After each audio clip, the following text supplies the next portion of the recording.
到川普跟普京通完电话之后呢，川普又跟日本首相高市早苗讲了电话，到底讲了什么？其实外界并不知道。不过呢，川普今天在美国有记者问到他这一题，他说谈得很好啊，谈得很棒啊，我跟高市的关系很好，我也和习主席有很好的通话，所以我认为世界上的那个地区应该没有事。哪个地区？讲的是台海吧，讲的是我们周围的这个地区吧。我们台湾算是主角之一，可是我们并没有发语权，也没有发话权。我们看到美日领袖通话确认紧密合作关系，日本的内阁是这样讲，他说高市台湾有事的立场没有变哦。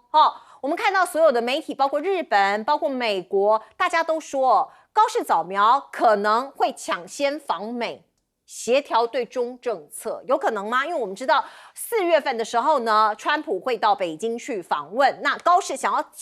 早先一步去跟美国做一些协调或政治上的一些对话吗？我们看到最新的消息是，高市早苗今天跟这个日本的所有的这个政党的党魁有一个会议那当然，其他的党魁对于这件事情有很多的疑问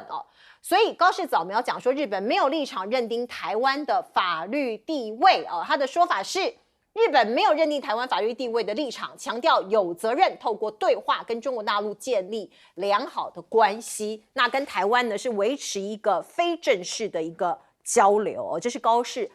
今天最新的一个回应。对于台湾有事说，那另外我们看到中国大陆这里，当然这个舆论上面非常的沸腾，到现在都还在持续中。牛弹琴它算是这个新华社的一种类似有官媒立场的一个公众号，他就说川普讲完电话之后，日本的沮丧了3次，然后他们判断他判断说，包括川普反常的沉默，所以在外交场上刻意的沉默，往往比激烈的言论更值得玩味，因为到底两个人说了什么，并没有很细节的一个描述那这个牛弹琴还特别讲说，川普肯定施加了压力，压谁呢？对谁施加压力呢？就是对高市早苗，所以他认为高市早苗对于跟川普的通话轻描淡写，各种闪烁其词所以呢，这个可能是受到压力，可是他必须先按下不表，他不能有正式的表态。对于现在这么高的民意支持度，他也很难交代嘛对国内的这些民众。那我们再来看看中国大陆的学者这一位叫王毅轨，他说美方不要被拖进中日冲突，这个大概是所有的这个政治学者的这个定调。美国的态度就是，你们中日如果有什么冲突，我美国不要被拖进去。那另外呢，彭博也是这样子的一个论调，说决心避免卷入战端这是川普现在的立场。那另外我们看到中共中联部长会美国的大使说这一场通话，也就是川习通话，让两国进一步校准方向对于未来的方向有一些调整有一些微调。而另外我们再来看看，包括川普希望可以搞定对中贸易，这个是他期中选举可能一个很大的政绩如果对中国大陆的贸易不搞定他国内其实很难交代。所以呢，川普说习近平同意会给大家惊喜，什么样的惊喜呢？购买美国的农产品那4月份的这个会晤呢，已经是确认，几乎是确认了所以外界就在看美中的关系会不会全面的回暖。贝森特他说这个华盛顿在台湾的问题上的立场到目前为止是没有改变的。那到底谁先打电话给谁呢？他也证实了是川普主动致电习近平。而我们看到这个川普念兹在兹的生意农产品现在看起来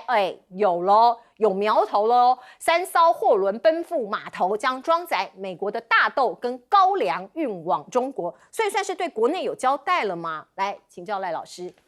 昨天很多的媒体，尤其是主流媒体不管是美国的、欧洲的，或者是台湾的或者是个别的分析员他们的分析切入点都犯错了都错了，都错了，因为他们都认为是习近平打电话给川普的那当这个毛宁被问到的时候，他说，如果就他所了解，那应该是美国打电话来的那中国大陆是接电话的可是讲完这话以后，还是有人硬凹说一定就是习近平打的绝对不会是川普打的。结果贝森特自己出来接受访问了，而 CNN 吧，他就用逐字稿就特别把它写出来，说每一个字都把他的访问稿写出来。他说就是川普主动打电话。那因此每个人都要问说，那为什么川普在韩国会面之后不到1个月，突然间打这个电话？那有人认为说，哎呀，那个川普的对外的发言里面全部都没有谈到那个台湾的问题，没有谈到日本的问题，只谈到他所关心的芬太尼啦、大豆啦、贸易啦，还有就是他要去访中的问题啦。可是问题就是两国的元首通电话通常都会有录音。那大陆这边在第一时间公布出来的就是他有明确的谈到台湾的问题，是主动谈的，而且就讲到台湾的问题是中国大陆最关切的。那台湾的回归是历史的必然，而且是战后国际秩序的一个重要组成部分。那当然川普也有回应了，那都有文字稿嘛，那个都有录音稿。所以如果美国认为说中国的新华社所公布的不是事实，那我想白宫也好，国务院也好，特别是白宫也会还原当时的讲话，但是都没有，那就代表中国大陆所公布的就是川普讲的话。川普说他完全了解他了解这个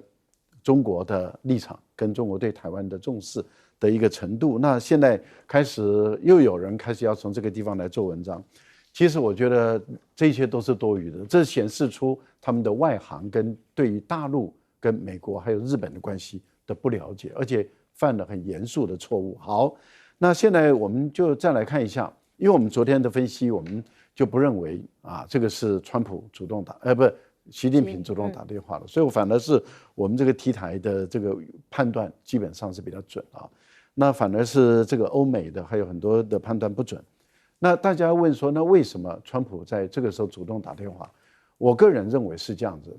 您看，突然间美国驻日本的大使嘴巴闭起来了。你看前几天还叫得很大声，还有就是美国驻台的这个处长古立言，动作也突然间也没了。之前不是也做得很大吗？还讲日文，说要大吃日本的北海道的那些水产品等等的，突然间嘴巴都闭起来了。这个代表什么？代表就是川普认为中国大陆很有可能会判断说，今天高市早苗的做法跟美国有关。那这个对于中美的目前来讲要解决的这个贸易的问题，还有就是川普要到北京去访问的问题，很有可能都会横生波折。都会横生波折。对川普来讲，当然这种事不可以让它发生嘛，因为他念之在之的就是要去大陆访问，而他当初还担心说夜长梦多，他跟习近平见面的时候，他还说希望能够在过年前去。习近平还跟他讲说太冷了，往后延一点吧，那就是4月了嘛。所以川普急，大陆不急。那现在对于贝森特来讲，他也急了，因为他说如果顺利的话，明年可能可以见4次面，也就是4月份先到北京，接着习近平到海福，接着这个川普再到深圳的 APEC 的会议，接着习近平再去集团体的会议，所以预计希望能够见4次面。那主要的原因在哪里？主要就是因为美国的这个期中选举马上来了，所以对川普来讲，不搞定跟中国的关系，他的选举很难，因为他的民调越来越低，共和党开始松动了，共和党的参众议员跟州长开始松动的。如果川普的民调再不上来，共和党的再不上来的话，很有可能在明年的选举，很多人都要下台一鞠躬了。其中选举很多人州长干不到了，很多人参议员、众议员干不到了，这对他们来讲是政治前途的问题啊。所以我个人认为，贝森特讲的一句话很重要，他说：“中美永远是竞争者，但是现在是以合作为主。”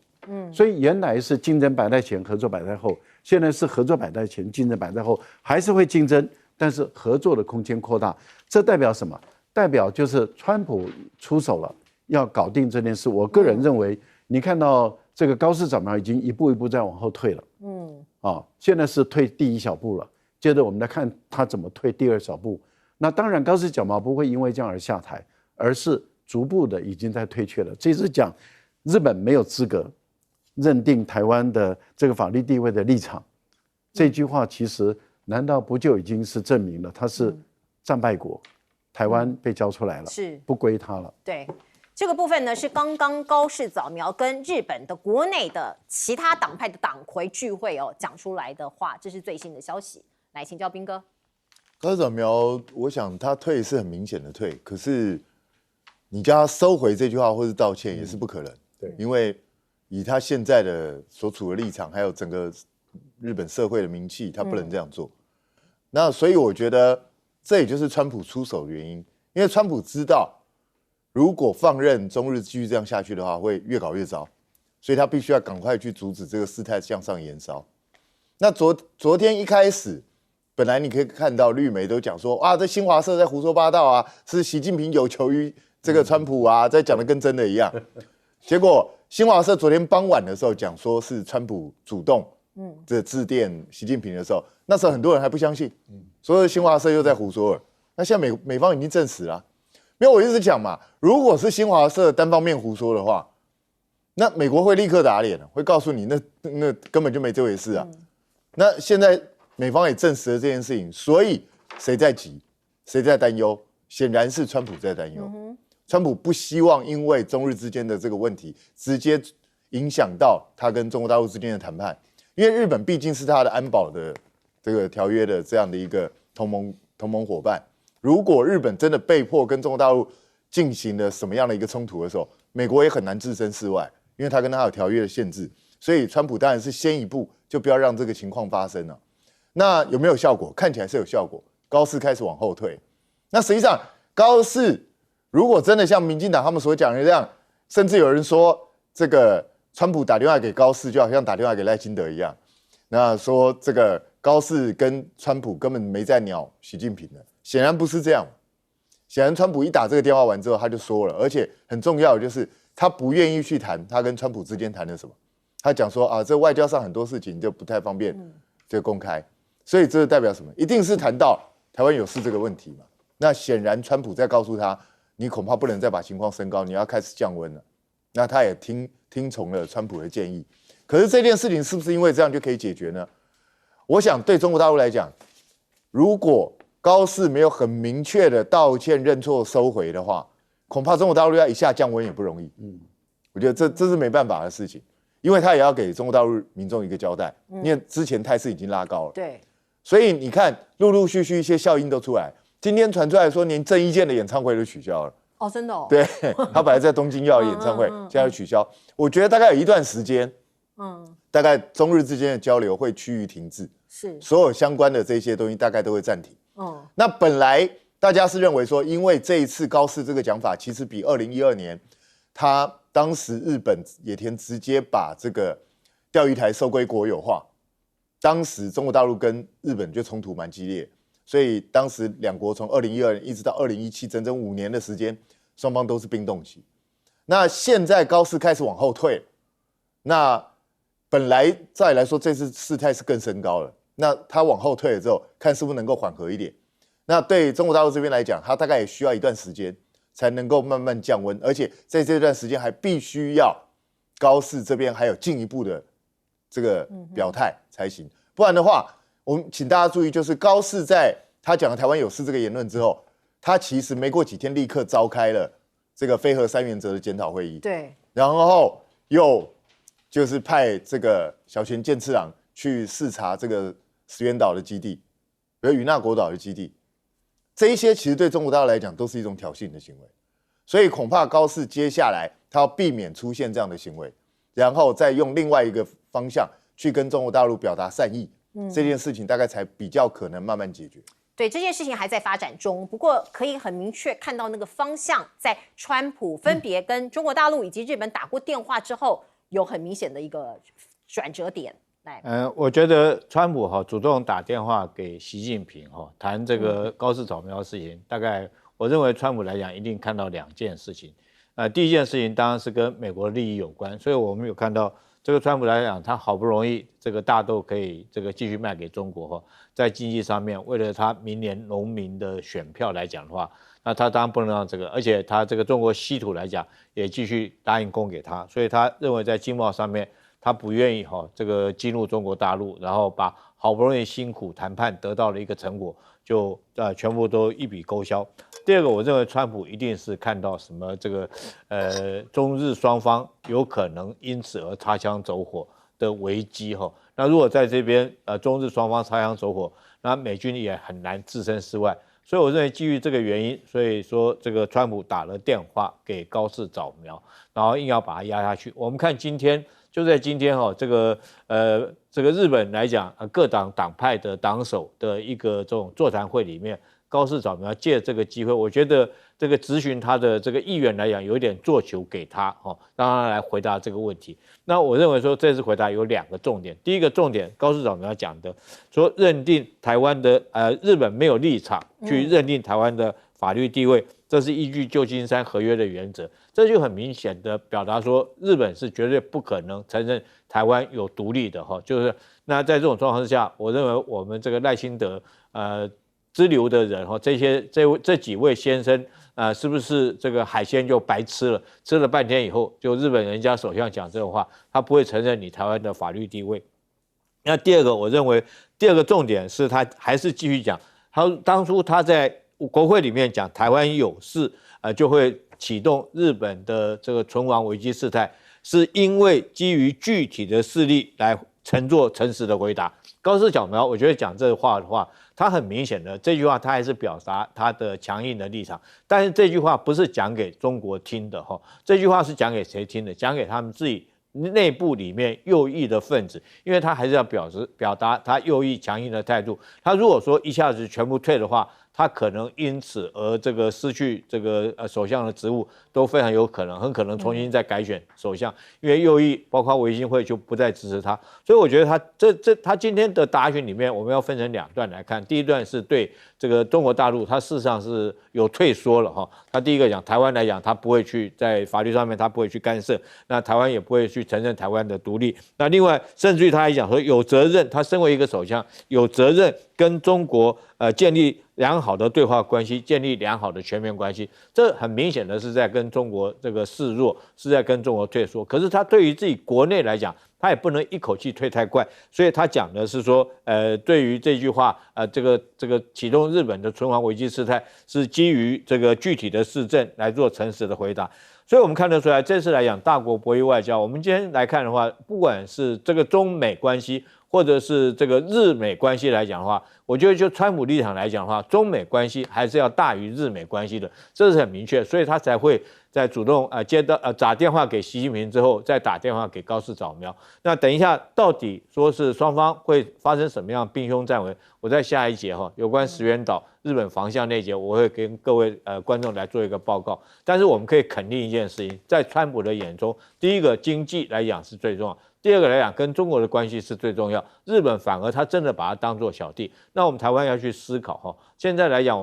我们这些这个政府的官员表态做了半天，又是要鼓励我们台湾民众去日本旅游这个去买日本的海产、日本海鲜。现在不是活生生的被日本高市早苗当场打你脸，然后这个巴掌打得还真响那后续来讲，我要看我们台湾政府怎么样自圆其说，把这个台阶找一个台阶能够下来。如果下不来的话，真的是很丢脸一件事。人家之前在那边这个中日两国在那边吵架，我们台湾去蹭什么热闹？事实上，那就很明显的，我们台湾的角色扮演一个什么，就是说不关我们的事然后我们自己去热脸贴日本的冷屁股。现在来讲的话，人家一巴掌给你这个冷屁股，你这个热脸给你打回来。我觉得我们在台湾来讲的话，今天高市早苗讲的话，确实让我们这个台湾我想我们台湾的执政党的高层应该觉得很沮丧。中国大陆跟日本的这个外交危机现在因为调子拉得很高，所以暂时没有办法落幕大家都同意这件事。所以你看到，包括中国大陆的外交部的发言人毛宁他在接受访问的时候讲的话也是非常的呛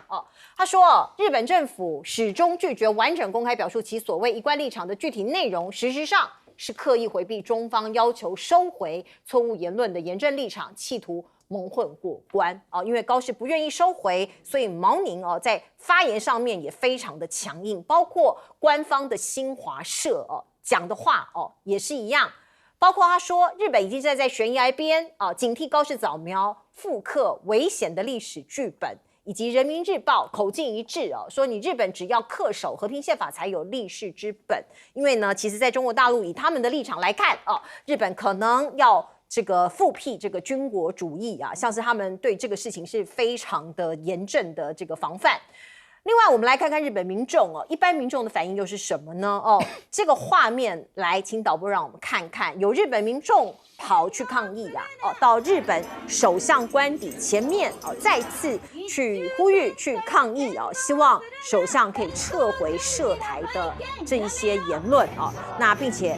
他们大声的呼喊说高市下台，高市下台哦，像这样子的一个抗议活动也都是可以看得到的。有些日本媒体呢，现在呢也开始对于高市早苗说话太快或者不思考后果，有一些评论跟一些批评。这是来自于东京新闻哦，他是就高市早苗执政满月的发表社论哦，他说上任1个月，高市早苗的所谓勇敢已经变成了鲁莽哦。这时我们看到日本有一些学者开始对高市早苗有一些批评哦，认为你过去当民意代表，你做议员可以这样讲，可是你作为首相，你真的要纵横所有的情势来发言。而另外，我们再来看看，包括中国大陆不断的用经济的手段来制裁日本下令缩减赴日航班，要到2026年的3月。包括刚刚彬哥也提供了另外一个讯息，像是郑伊健他的这个演唱会说是也临时喊卡所以可能未来的这几个月，我们都可以看到中日之间的各种的交流可能都会暂停，或者是往下降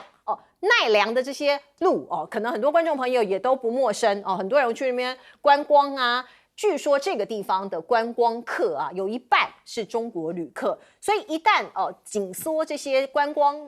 人口的话这个对当地的民众可以说是一个很大的冲击。而另外在军事方面，我们看到日本的与那国岛外海疑似有中国的无人机现踪所以日本的军机也紧急升空来因应像是这样子的一个这个军事上面的一些动作呢，现在看起来很多小泉进次郎我们看到几天前他去强化西南部的防线你看到这个远距离的防卫能力做一些什么所谓的一些部署所以像这样子的动作的的确确看起来都把这个战线拉得很高，所以 Okinawa 这边的居民他们就很担心，因为他们很怕他们首当其冲我们来看看这些居民怎么说。その米軍基地にも米軍基地に反対してるし、そのなんだろうなオスプレイだとか、そういうことに対して敏感なんですよ。ね、それを日本政府は全く分かってない。もうとにかく全てその都合の悪いところは沖縄に押し付けると。好，一般民众当然都希望安居乐业，谁想要看到战争所以你看到冲绳的居民是这样想的。可是我们再来看看，包括央视，这是对岸的 CCTV 他们揭露了一件事，他说日本除了允许美国在他的境内部署这个所谓中岛的系统之外，停泊的配备远程巡航导弹的舰艇之外，还在积极研发多款的远程导弹。所以这也是中国大陆很担心的一点，就是担心日本的这个军国主义的这样子的想法有复辟的一个迹象那我们再来看看韩国，韩国目前是隔岸观火，可是可以一直这样保持下去吗？我们看到呢韩国的媒体就引述很多韩国的一些消息人士说韩中两国正在推动12月在北京举行的副外长战略对话。这个对话就有可能会涉及台湾的议题，以及美国不是要求韩国来建造这个核潜艇吗？所以这个也是韩国要面对的问题可能会来自中国大陆的压力。我们看到李在明他分别会晤中国跟日本的领导人，在 G20 嘛那他的表态他会往哪边靠这些事情呢，其实很多的国家也都在关注中。如果一直维持着隔岸观火行不行看起来不行我们有一些分析就这样说，中国会施压日本为杀鸡儆猴的一个对象。那李在明，你务实外交，你只跟中国大陆谈贸易那在外交靠向美国这件事情，恐怕没有办法长久维持下去。大陆这边的立场其实是越来越清楚了也就是说，过去你日本也好你追随美国，你采用战略模糊，那大家也就是这样过去了嘛。但是你一定要把它搞战略清晰，美国人都不敢做的事日本过去的首相没有人敢做的事，你高市早苗一上台就迫不及待的敢做。那你一旦做以后，大陆就要问你了，就是说你现在想要再往后退了嘛？你要往后退，你说哎呀，我们没有改变我们的对这个一个中国的政策的立场，对中国的立场，对台湾的立场，我们都没变了，我们是一贯立场那大陆现在就问呢，就是说那你的所谓的一贯的立场是什么？你说清楚讲明白嘛，你把你的具体的内涵讲清楚嘛。他到目前为止，日本还是不肯讲，那不肯讲，当然就会一直问下去。我想这个已经对于日本来说是越来越难回避了啊，这是日本这个高市早苗引出来的点，那也必须要有高市早苗他自己来把它灭火。现在川普很明显的就是高市早苗你不用下台，因为川普故意讲说你有事还是可以直接打电话给我，这个就是告诉日本的右翼说我还是会让高市早苗在位置上，因为这个人很好使唤，很好用啊。我要他5500亿，他就马上送过来，而且签了协议。我现在是要他执行这5500亿，要送到我家。我今年、明年我就要看到，这第一个。第二个就是我美国的汽车、美国牛、美国的农产品就要进入日本的市场，这个你高市早苗要给我做到。他比石破茂好处理多了。石破茂就跟川普这样子卷来卷去，从2月一直卷到他下台，石破茂还是不肯跟他签啊。那高市早苗一上台以后，马上不但签了，还拱手送上这个5500亿。那这个对川普来讲的话，这个女人太好用了嘛，对不对？怎么可以下台呢？所以川普还是要把高市早苗留在位置上，好使唤。但是跟台湾的问题、跟大陆的问题，你要处理好。所以你会看到高市早苗在今天跟在野党的时候的讲话，其实就往后退一步了。而我没有立场讲啊，这个台湾的地位的问题，为什么？因为我是战败国，我是侵略国，我战败了，那我把台湾还给人家了，我没有立场讲，这就是退的第一步了嘛。这个让台独的心都碎了嘛，这个很明显的。可是问题就在于他的小泉纯一郎。不是小泉，不是纯一郎，纯一郎是他爸爸，小泉进次郎，他就变成呆头鹅了。他跑去与那国岛说我要再建立034的防空导弹。那现在大陆就说好啊，那你今天既然要改变这个和平宪法，以前你有和平宪法的时候，大陆不会把他的导弹面对于你的整个日本的全境嘛。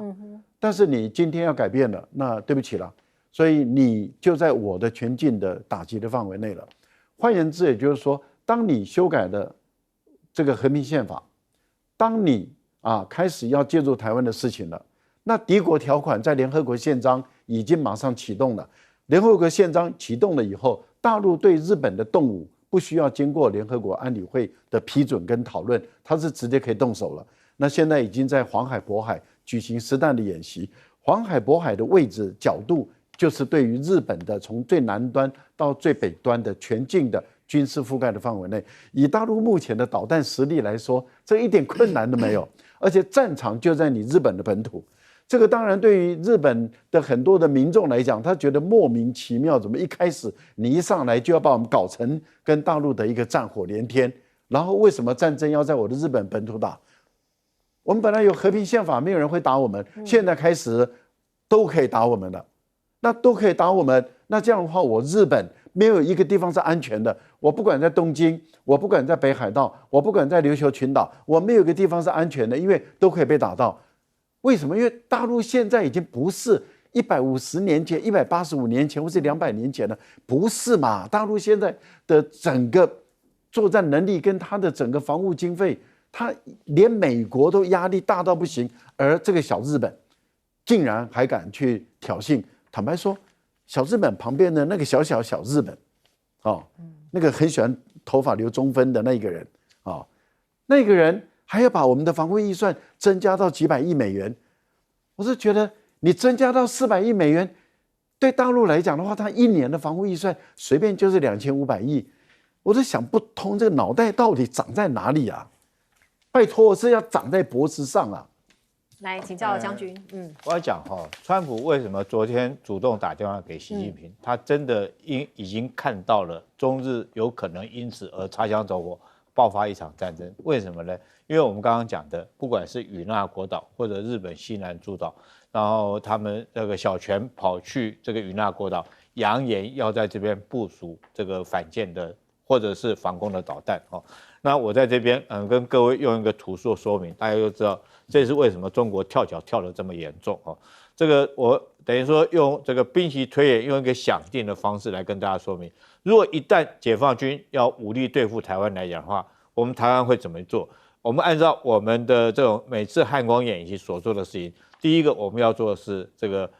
战力保存。好，空军我们会到花莲的嘉山基地，那海军来讲，我们会到东部海域来做疏泊哈。所以我们海军如果停在这个地方啊，这个是我们这个台湾军队会做的这个动作哈，在这个地方。那解放军如果说是要武统台湾，他会做什么？他会阻援打点。好，什么叫阻援？阻援就是阻止美军来介入这场战争，我们所谓反介入跟区域拒止。那反介入跟区域拒止，它势必用它的航母战斗群哈，那从哪里出发呢？从宫古海峡这边穿过去。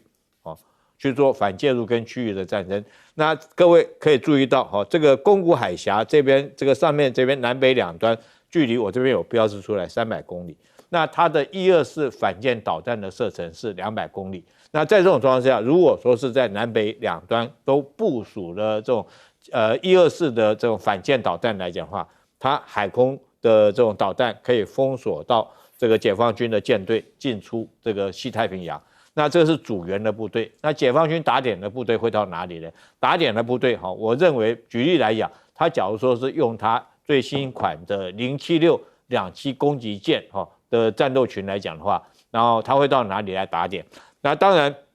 西部这边他可能用他075这个登陆部队，但是如果说是这个东部地区来讲的话，他可能从这边过来到这边，大家就可以看到这个地域。以后来讲，台湾西部海域一定是这个我们台湾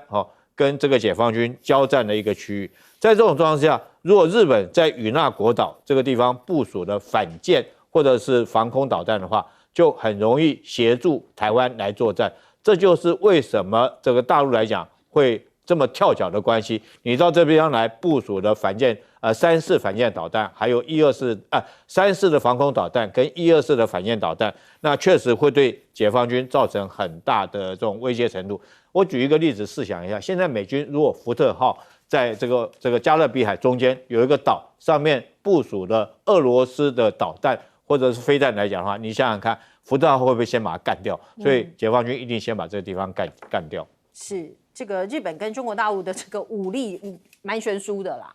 来请教这个彬哥，就是现在中国大陆他还是不会善罢甘休，他还是要求日本一定要说清楚讲明白。对，那高市的策略就是我死都不要说清楚讲明白，我就尽量能拖就拖，能混就混。可是问题是这样子能够拖多久？中国大陆我看他会逐渐升高他的压力，那他一定要他讲清楚。对，他当然要，因为你只要不讲清楚，这次被你混过去了，你下一次可能就更往前试探一步啊，因为你这次看起来没什么事啊。因为不要忘记，高市就是极右翼的人，所以你这次如果让他轻轻松松就过了，他下次一定会想办法更大胆的做一些突袭的状态。那到时候你怎么办？难道真的准备要跟日本开战吗？当然，我相信中国大陆也不想演变到这样的事态，所以他与其日后逼得不得不开战，不如说现在就给他施加压力，要求他一定要回答。但是我也可以想象得到，高市不会想要回答，他一定尽量闪。可是问题是，闪就有用吗？你要闪，你自己本人退缩也就算了，你要叫你周边的人都退缩啊！你看，你这个小泉进次郎，小泉进次郎，你讲这个话，你这个时候又特别去强调西南防卫非常重要，你在西南要防卫谁？台湾吗？就中国大陆，当然是中国大陆啊。那请问一下，在这个阶段，你还在讲这个话，那你觉得中国大陆能够做事，你继续讲这个话吗？这不是一大问题吗？那当然，小泉过去就是有的时候搞不清楚状况的人。你看他讲过什么话？他说每天都想吃，不代表真的每天都在吃。然后约定是为了遵守，所以我会全力以赴去遵守约定。他到底在讲什么？所以他没选上首相啊。对啊，因为调查显示数量增加了，所以要调查是不是真的增加了。所以这个人到底在说什么？所以他到底知不知道自己在讲什么？我觉得这很大问题。然后说为什么与那国岛那边会出现无人机？因为你去与那国岛视察，对啊，你在那边部署飞弹，我当然要过去看啊。所以他就给他的回应是，其实中国大陆就是给你回应，我有在看你在做什么，你最好不要轻举妄动。那我也想问一件事情，就是日本看到有无人机来紧急升空了，我们看到没有？与那国岛离我们非常近啊，我们看到没有？我没有看到国防部或其他单位对这件事情有任何表示。那我们要打电话问一下国防部有没有看到？不是，我担心的是什么？你知道？如果是看到不讲也就算，我怕他根本没看到。哦，对啊，这才是麻烦。因为现在并不知道我们的国防部，因为他们有一些情报是选择性的公布，有时候说什么事情他会公布，有时候可能他不想公布，他不会告诉我们。不过我们再来看看呢，感恩节已经到来了。我们知道白宫每一年它都会有一个传统赦免火鸡由美国总统来做。那这一次的感恩节变调了，川普赦免火鸡变成政治批斗了耶。他还骂州长是肥胖懒鬼，怎么会这样子？我们来听听看。The turkeys being pardoned today go by the names of Gobble and Waddle. When I first saw their pictures, I thought we should send them, I shouldn't say this. I was going to call them Chuck and Nancy. But then I realized I wouldn't be pardoning them. I would never pardon those two people. I wouldn't pardon them. I wouldn't care. 其实这样讲是有点幼稚啦。他讲这2只火鸡，他们要赦免的，他本来想要把它变成这个舒默跟这个裴洛西这2个人是他的头号政敌，大家都知道。可是必须讲，在这样子的一个场合这样说，的确不是很适合他的身份尤其他把炮口对准芝加哥，他直接跟伊利诺州的州长说，这个人啊很糟糕啊，他是一个肥胖的懒鬼这样真的攻击政敌或者攻击跟你不同意见的人，在美国在川普的时代看起来越来越稀松平常了。而另外我们看到美国这一位参议员，他叫凯利他很有名因为他是太空人他现在是美国亚利桑那州的参议员他联合另外5名民主党的议员上个礼拜发布一片影片，怎么说呢？他说美国的士兵有义务不服从非法的命令。哇，这引起了轩然大波因为凯利他本来一度也是这个总统候选人呼声非常高的人，他曾经担任海军战机的飞行员，还有参与波斯湾战争，后来成为太空人所以他的经历其实是蛮厉害的那讲这样子的话，那当然川普政府必须要有回应嘛。所以我们看到包括战争部部长赫格塞斯，他就说你讲这样的话，你是损害了军队的纪律所以呢，如果你再度呼吁或者讲这样的话我可能有一个军法的审判你这个万一真的这个军队听了你的话拒绝我们的命令，那还得了所以根据美国统一军法典，煽动叛乱属于最严重的罪行，最终可以判处死刑。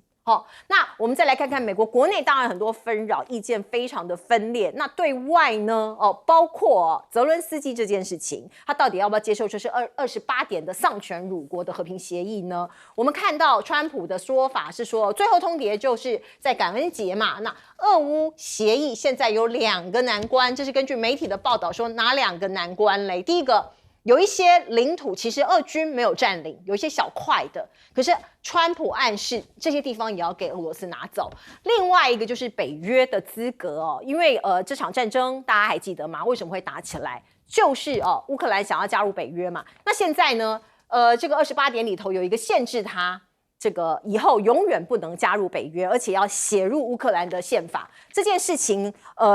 对这个乌克兰来说可能是很难接受的所以俄乌停战这件事情那到底最后这个28点的条约泽伦斯基会接受多少，以及所谓的新版的这个版本到底是怎么样的一个走法呢？泽伦斯基有强调欧洲国家必须要有一个角色，尽速签署合作的备忘录，来推动战后的安全保证。他现在可能在做最后的挣扎必须这样讲。因为你看到呢，美国已经派特使去跟这个普京见面了那这个俄罗斯怎么说呢？普京说，如果28点你们有很严重的变动，你小幅度的变动可以，枝节的变动可以，你大方向如果变动我没办法接受所以你看到现在俄罗斯的姿态是非常高的彭博社就有个独家新闻，他爆料说美国高层私下跟俄罗斯通话，指导俄高层向川普推乌克兰的和平方案。所以看起来这些某种程度是俄国的愿望清单，俄国想要什么通通满足他。那欧洲现在有点骑虎难下，这些欧盟的国家你看到这个乌克兰已经要被并吞了，或者是要接受吞下这个非常屈辱的28点和平方案，那他们能做什么呢？英国首相施凯尔说不接受部分条款，这个方案有加入不可或缺的要素，包括美国提供安全保障，而且重申乌克兰有维护国家主权这样子的一个必要性。可是你说归说啊，川普根本就不理你。那马克宏是这样讲哦，一签署这个和平协议，英法还有土的这个部队就会进驻到这个乌克兰的境内。不过这个28点的和平方案我是没有看到这一点，所以现在到底怎么样落幕呢？事情怎么发展？来请教老师。川普确实不应该以人的身材，或是性别，或是年龄，或是各种因素啊，就外在的因素，去批评任何一个人，这是对人身做攻击，这是不应该的啊。我们在这边也不会同意，也不会认可川普的这样的一种违反美国的一般基本的政治伦理一个框架的一个行为。美国的参议员你没办法告他，所以赫克赛是很明显的，他不太懂法律。因为美国的这位参议员他是军人出身，他当然知道这个关键点在哪里，因为他是非法的命令。非法就是还有个但书，他的前提是非法的，并不是说你不要服从川普的命令，而是非法的命令。因为这个在哈佛大学的有一本伦理学的讲课里面就已经有讨论到这个问题，也就是军事的命令中如果带有非法性，那该不该服从的问题。军人受的训练是你接到命令就要执行，但是当你的命令违反了战争法，你的命令违反了美国的国内法，你到底还要执行还是不执行？这就是一个被纠结的问题嘛。所以在这个部分里面，我个人认为赫克赛斯是危言耸听的，是扬言说要告，而且可以判你死刑，胡说八道，你告不成的。因为他生气了。对，因为他是非法的命令嘛。那也就是说，如果说今天假设我们做一个假设。你看为什么这个美国的特战司令他要辞职，就是他不愿意发动对于这个委内瑞拉的非法的战争嘛，他不愿意发动嘛。例如说美国的这个战略部的司令为什么要辞职，就是因为他不愿意变成核武的一个按钮国嘛，因为他觉得这个对人类的杀伤太大了，他都不愿意这样做，所以这些人都干脆离开军职，退伍下来。那他保留他这一生的荣誉，而不是为了那个官啊。为了那个短暂的官去让他这一生的军礼的荣誉都被糟蹋。那你想想看，如果美国要发动对委内瑞拉的战争，是战争而没有经过国会同意，可不可以？不可以哦，因为战争权是在国会，不在总统手中。所以你看到目前为止，这个川普都游走于法律的灰色地带嘛，说我是反毒，所以我要打击毒品，那因此我请军队来支援特别的任务。那这个部分里面，法官有审查过，说目前看起来似乎没有违法，因为有的时候在缉毒的过程中，事实上是可以这个行使军队的支援权嘛。那这个部分里面，所以他是走在法律的灰色地带，但是要他违法，明显违法，那美国的士兵有没有权利去拒绝执行？这当然有啊，一方面要接受军事审判，二方面。他基本上来讲也很难把他判他有罪。是我们进一下广告。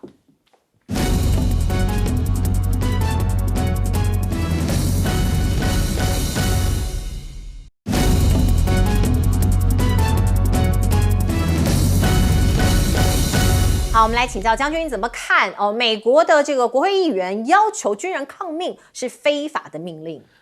其实这对我们军人来讲，我觉得这个问题要找苑举正院教授是一个哲学的问题到底是现在很明显的，我觉得是如果说我们常理来看，是川普自己违法。因为宣战权是在国会，而不是在你总统。那你当然你是三军统帅，你可以有权利去指挥军队。那军队必须听从你的命令来遂行你的作战指导。如果说我不听统帅的命令，我们军人来讲的话，这个当然必须要服从上级的指挥命令了。可是问题是说现在关键这个你如果说是凯利讲这种话的话，其实我觉得只是让这些军人这个陷于为难的一种状态。我建议他们这个有一句话，我们军人来讲，经常有一句话叫消极抵抗就是说，如果说你认为总统给你下的命令是不合国家的法律或者不合国家的军队来讲的话，那你当然可以借着用消极的方式来做一个你自己个人意见的表达，这是我给美军的建议了那当然也很幸运的，这个川普大概不会用这个叛国罪来办到我这边。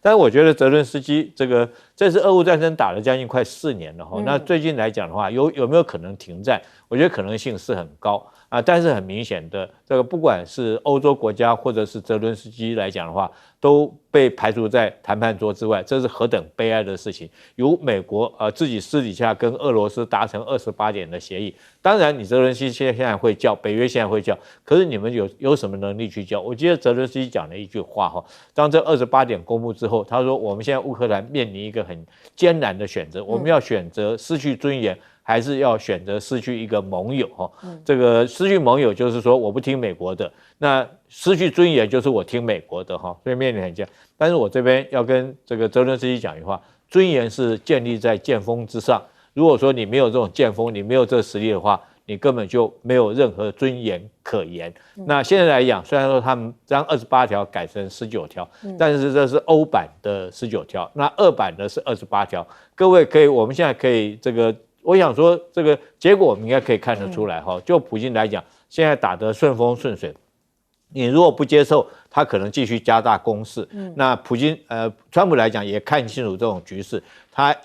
见好就收哈，他只要在经济上面，他可以把他已经投资出去的1000多亿美元哈，可以借着战后重建的大饼将它收回来，避免少输为赢，不要浪费那么多钱。我觉得川普这上任个性很清楚，在这种状况之下，我觉得你不管你泽伦斯基或者是你欧洲来讲的话，有什么能力啊对这个事情来做更多的反弹？我觉得你们连谈判桌都上不了，那更不要去只会在那边私底下这个发牢骚讲讲话，仅此而已。好，我们进一下广告。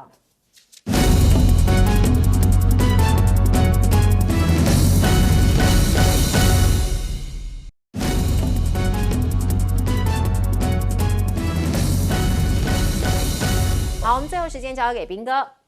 这个五角大厦，当然你说要去办凯利是办不成的。可是五角大厦过去曾经引用过联邦法规，因为有一个人他那个案子拖了很久，结果已经结案，结案之后后来又发现新的事证，就发觉真的是他干的。可是按照美国的法律，你已经结案的案子不能重新再结案。可是有个例外是什么？如果你是军人，那就可以。所以他们就用了一招，因为这个人曾经当过兵，他就重新征召他入伍。然后那个人还不知道发生什么事，他就被征召，征召被入伍之后就直接抓他。其实美国曾经干过这种事所以他引述的这个法规也不是没有的，是真的有这个事。那至于说现在俄乌的状况呢，我必须说，欧洲人会不会太天真了？对，还在想说什么欧洲军要进驻什么东西？你们从28条自己删成19条，请问一下，你们删得很开心不要说乌克兰同不同意，你有没有想过一件事？俄罗斯同意了吗？看起来是没有，俄罗斯根本没有同意。其实就连原来的28条也不见得每一条都是俄罗斯同意的是。那现在原来那28条俄罗斯都不见得完全会同意你现在自己把它删成19条，然后自己加了一些东西，自己把它调整，然后你以为只要泽伦斯基接受这件事情就结束了吗？根本没有所以光是一个你马克龙说你欧洲第一天我立刻派军队进驻。这一点俄罗斯就绝不可能会同意嘛？对啊，他当初进攻乌克兰的，就是要避免北约的势力介入乌克兰。对啊，结果他打了半天，打了快4年，到最后的结果是北约势力真的进了乌克兰，那他干嘛？对不对？他绝不可能会同意嘛。他们不是天真，他们是不是类似赎罪券的那种感觉？就是我丢一个版本。其实我觉得他们就是讲个场面话，他们自己知道他们已经没有办法无足轻重。你没有注意到川普理都没有理他们。就是川普说，反正你泽连斯基除非同意，不然不要来跟我谈。等你同意了之后再说，我再去跟俄罗斯谈。他不见他。